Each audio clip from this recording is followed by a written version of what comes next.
Thanks for checking out the Brad and John Show podcast. This segment of the show is brought to you by John Combest's book, Stalking, Harassment, Internet Trolling, A Guide to Recovering and Rebuilding After Online Attacks.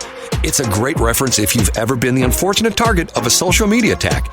It's available on Amazon. Just search John Combest. That's Combest, John Combest, and the book will show up in your search results. Now it's time for another segment of the Brad and John Show. Can you handle it? I'm Egbert, the owner of this station. Check out my website at egbert.com. That's EGGBURT, egbert.com. Now it's back to Brad and John. Check out their website at bjshow.co. The BJ Show? Come on, guys. Anyway, here's B and J. John, have you ever heard the saying, there's two things you never want to watch being made? One is sausage, the other one is legislation. Have you ever heard that saying? Yeah, isn't there a third? Isn't that a radio show? That's the third thing you don't want to see being made. That's exactly where I was headed, yes. Oh, where do you? Oh, sorry, I didn't mean to jump the gun there, Brad. No, you're exactly right. I'm generally not known for being premature, but in that case, I guess I was. There's three things you don't want to ever watch being made. Sausage, legislation, and radio. We're a little bit late this morning. We apologize. Technical issues, which were 99.9999% my fault. So I got them ironed out. So, at least, I'm the kind of guy that I learned a long time ago. You admit to your failures. Matter of fact, Shelley and I used to get in a fight over this because of the fact there's this guy by the name of Billy Jean, not Jean, but Gene. And he's an interesting guy. He's a marketing guru kind of guy. He's in San Diego. And he has the 13 rules of how to succeed. And he starts with rule 0, which is interesting. But I think rule 3 or 4 is everything is your fault.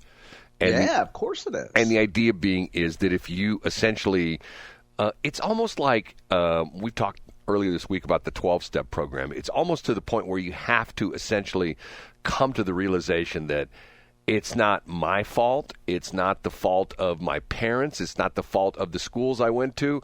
It's my fault. You know what I'm saying? Yeah. And boy, how rare is that today, Brad? Well, it just doesn't happen much anymore. So I screwed up. But real quickly, here's one thing that I've always noticed about you, Brad. Going back to the show that you did with Shelley for folks who don't know, on Westplex 107.1. You did that for 4 years with Shelley, right? Yep. And now on our show, when there's any sort of a technical difficulty, what you don't do, Brad, you do not get on the air and say, well, and then also stupid transmitter, and then I'm working with you just say, hey, we had some technical issues, and then you do something like say, hey, it's my fault. Now, people, but seriously, think of how many people would give a laundry list of, well, see, what you guys don't understand is how hard it is to try to maintain a transmitter. And then, you know what? People just want to hear the show. You don't ever come out and just and give people more detail than they care about. You don't ever say that it's somebody else's fault, Brad. You just say, hey, what you just said. Hey, it's my fault. You know what I mean? People give you a lot of leeway for that, Brad. Well, and it's true. It is true.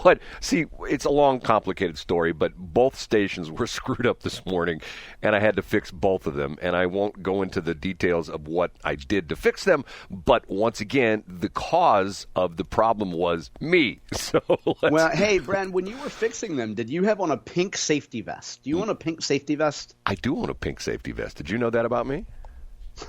You might have to wait till story number 1, Brad. Can we get into personal accountability? I'm getting antsy for Casey to jump in. Well, Brad. here, let me preface this whole show this morning by saying that when I get up in the morning, I usually listen to 97.1. Before I go on the air, I listen to 97.1 with Mark Cox. And this morning, Mark's a great guy, and Mark is an Channel 4 news guy, a journalist, and very good at it for 20 years. And his co-host is this lady who used to work at Channel 4, and as I understand the story, she got booted from Channel 4 because of the fact that she wouldn't take the jab. Good for Kim. Yeah, is that the case with her, Kim St. Ange? Yeah, I believe it is. Yeah, okay. And I believe, unless I'm mistaken, Brad, not to get us derailed, but I believe, unless it's a remarkable coincidence, Neil St. Ange was a state representative, I think District 88, 20 years ago, like West County area. There's not that many St. Anges bumping around, so I'm guessing she's probably kinfolk to Neil St. Onge. Well, who knows? Go ahead. I've heard her talk about the fact she grew up in Chesterfield, so that's probably right. So yeah, okay. Anyway, this morning they're talking about, because of the fact that, I don't know if am I stealing one of your top three things, that our Andrew Bailey, our Attorney General, who I don't think is the Attorney General anymore. I think he's just a talk show host. Yeah, he didn't make the cut, but we might want to talk about him in a different segment or this segment. Go ahead. He was on Laura Ingraham last night, and yeah, he's talking about Fox News had the exclusive about the story. Right, and the interesting thing about this is nobody except you and I, because we are NoCo boys, nobody gets this North County thing right, because of the fact that part of the story was that, I don't know if you knew this or not. I tell you what, let's. Yeah, I heard, and I won't preempt you, Brad, but the intro to that story, Laura Ingraham is talking about how in Democrat-run cities, crime is out of control, and I cringe because it's like, well, you can't pin this one on Tish Tosh. You know what I'm saying? Well, because of the fact that, here we go again, John and I know, and this is one of the interesting little bugaboos of North County, that the majority of North County is unincorporated St. Louis County. There is no, once you get, for the most part, anything north of 270 and east of 367, all the way up to the Missouri and Mississippi rivers. Matter of fact, the confluence of the Missouri and Mississippi rivers is all in unincorporated North County. Now that's my backyard. That's like my literal backyard. I get it, and John and I are both North County boys, so we know this, and even to the point where the city of Blackjack, even though they incorporated, they were one of the last areas up in North County to incorporate, even though they incorporated, they do not have their own police department, never have. They've always had St. Louis County Police. So pretty much everything north in North County, pretty much to the east of, I think it's West Florissant, all the way to the Mississippi River, that is unincorporated, and north of 270, that is unincorporated St. Louis County. Now, that's why you and I are generally known as just lawless outlaws, Brad. That's why we have such a strong strain of hooliganism. It's because we could not be contained by a municipal government. Right. Once you get south of 270, you have a Riverview, and you have Glasgow Village, and Bell Fountain Neighbors, and Ferguson, and places like that. But that's all south of 270. I think there's a little bit of Ferguson that's north of 270, but the majority of those communities are all south of 270. Anyway, let's move on. Let's go. Who's this guy again? I'm Casey Kasem. And what do you do? We're on our way to the number one, and here they are. Now on with the countdown. In third place, I had to get them all in this morning. A little tension, a little resolution, a little push, a little pull, a little in, a little out, Brad. We're talking about the Francis Howe School District and critical race theory and white shaming curriculum and black victimhood. Temporary resolution. School board voted last night, Brad. There's been quite a hubbub about education standards, and particularly as it relates to black history, that's black with a lowercase b, and black literature. And district came to a resolution last night. They took a vote on it, and the new curriculum, which will go into place, I believe, in the fall, is revised and updated. A few changes, and for folks who are just joining us, the big controversy was that that new Black history curriculum was put in place. There was, for folks who don't remember, in 2020, there was a fentanyl enthusiast named George Floyd who passed away, and he is now properly known as St. George Floyd. And after St. George Floyd's death, there were big marches down Mid-Rivers Mall Drive and all this stuff. And so the Francis Howe School District, being a very progressive and woke district, put in some black history and black literature standards that were devised, Brad, as you know, by the Southern Poverty Law Center. So some parents and future school board candidates pushed back. To cut to the chase, the new black history standards and curriculum, as I understand it, they're less thematic. So they're more like, hey, one category of black people are pedestalized, another category of white people are terrible, another category of Asian people are too successful and work too hard, so let's call them model minorities and dismiss them. And it's more historical and more timeline based. So in other words, and then specifically, Brad, as I read it, in the black history section, the parts about economic injustice and the fact that black people haven't accumulated assets not by their own choices and decisions, but rather because of because of institutional racism. That's out of there. And then the current black struggle about how everything sucks and white people are oppressing black people.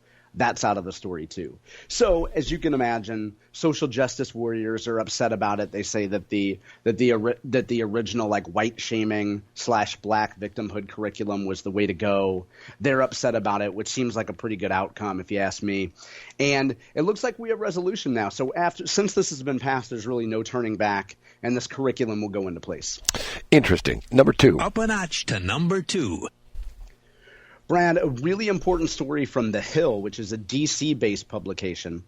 I don't know if you're aware of this, but we do not have enough black women representing their interests in government. The headline from The Hill involves St. Louis Congresswoman Cori Bush, who represents the area that Brad and I started the show discussing about, Brad, the North County area and also St. Louis City. The headline, Brad, is Stacey Abrams, Cori Bush, join advocates and push for a bigger seat at the table for black women.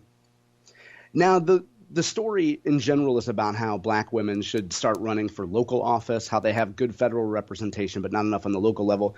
But the headline struck me, Brad. Do you think that Stacey Abrams and Cori Bush, do you think they need bigger seats? I'm not going to touch that, John. Not going to touch that. Sorry. Yeah, I mean, I don't – have you seen Shallow Hal? You remember the movie Shallow Hal? I've never seen that before. Okay, it's pretty good. There's a really important part in there about a Stacey Abrams type has a seat. I won't give the movie away for you. But this is a pretty good story from The Hill. Again, the main takeaway, and it's written by someone named Tia, Tiah. That's creative. Shepherd. So I'm sure it's going to be a super objective piece when you read through it. That's a spoiler. And it's about how more black women need to run for local office. So a feel-good piece. And now for the number 1. Boy, it's a unique day when Josh Hawley, Ann Wagner, and Cori Bush all agree on something. They all agree that this current, what's known as a minibus spending bill going through Congress, they all agree that it sucks, Brad, because it does not contain funding for radioactive victims. The folks, and the official title of it is the Radioactive Exposure Compensation Act, also known as RECA. And the funding for this program has been excluded from this current minibus bill. And a really interesting thing here, Brad, is that we talked about this last week. Ann Wagner and Josh Hawley were essentially at odds, excuse me, about who was fighting harder for this, whose fault it was that this wasn't getting through. And Ann Wagner, here's the most interesting part of it. Jason Rosenbaum has the piece up today for St. Louis Public Radio. Ann Wagner took to the floor of the House and just excoriated House leadership about not including this and how they needed to include the piece that the Senate had supported. And Mike Johnson, Speaker of the House, issued a statement that was pretty much like, hey, Ann Wagner's great. She's doing great work standing up for her constituents. We'll get around to this when we get around to it. So it was really, the way I viewed it, Brad, was a stiff arm of, hey, Ann, calm down. To quote Taylor Swift, you need to calm down, and we'll get to that when we get to it. So, Of course, that makes Ann upset. That makes Hawley upset. Even Cori Bush weighed in on it. Now, Brad, can I get to the punchline here, or do you have a question? No, go ahead. Go ahead.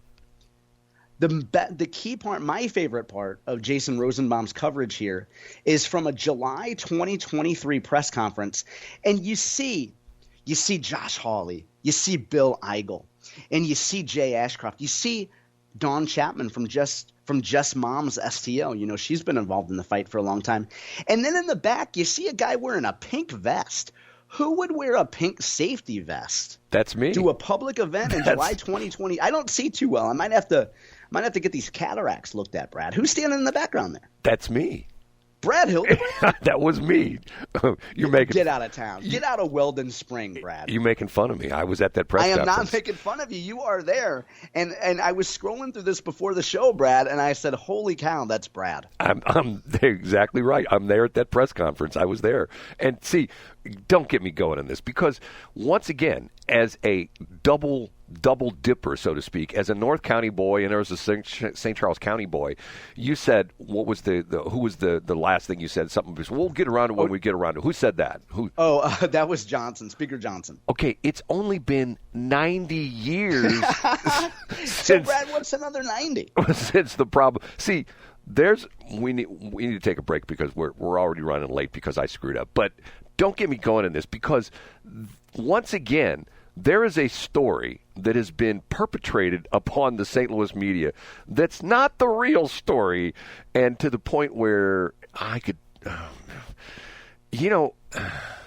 John, you and I being North County boys, it's like, to some people, North County might as well be Madison, Wisconsin. You know what I mean? It's to the point where I get it. I absolutely get it. I understand. It's not a priority, Brad. We're not town and country. We're not Chesterfield. Right.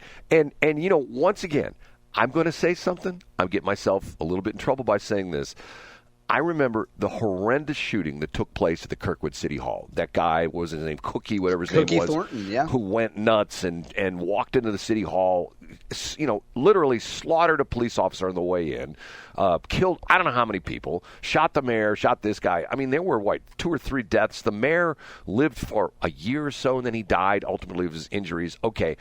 I remember the media melting down over that because they were saying, oh, it happened at Kirkwood. How could this happen at Kirkwood? Like, if that would have been Hazelwood, no big deal. You know what I'm saying? Yeah, you're absolutely. Now, to be fair, I imagine, let's stereotype, Brad. I imagine Cookie Thornton was actually from Meacham Park, right? He was, but people. Was he really? Yeah, but people don't. Oh, okay. Yeah, well, people don't know. But people, for folks who don't know, Meacham Park is the slum area.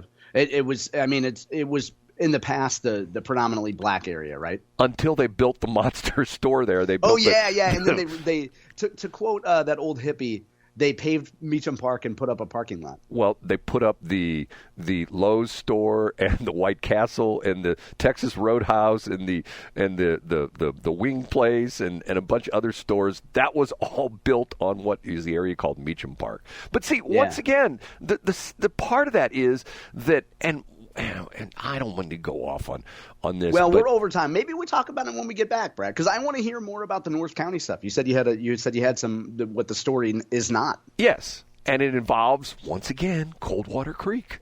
Okay, I'm here.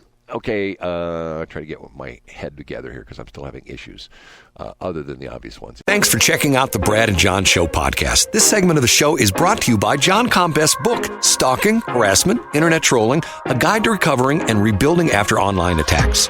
It's a great reference if you've ever been the unfortunate target of a social media attack. It's available on Amazon. Just search John Combest. That's Combest, John Combest, and the book will show up in your search results. Now it's time for another segment of the Brad and John Show. Can you handle it?